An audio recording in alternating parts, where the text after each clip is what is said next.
What's up guys, we are back with more technique tips, and today we're going to talk about the Copenhagen plank, also known as the adductor side plank.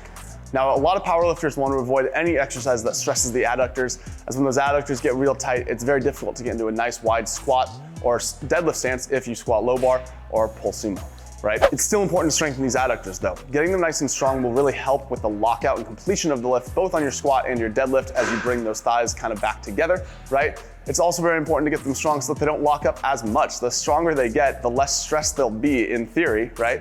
And you won't see as much pain and limited mobility after you do a heavy squat or a heavy deadlift. All you really need for these is a bench. So we'll go ahead and get down in a position here.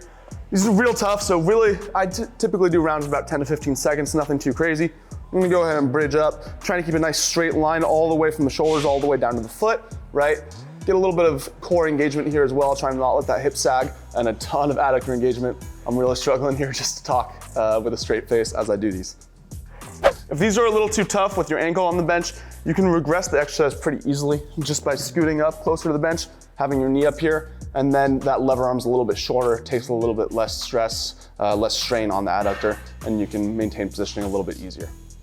As brutal as this exercise is, I do love the results, and it'll make a big difference in your adductor strength. It will stress those adductors though, and probably have you limping around with them being nice and tight the day after. So I would do it more at the end of a heavy squat or heavy deadlift session rather than a day or two before, as it may impair your mobility just a little bit. If you have any questions on how to implement these into your program, or really any questions at all, let us know in the comments down below and we'll be happy to help.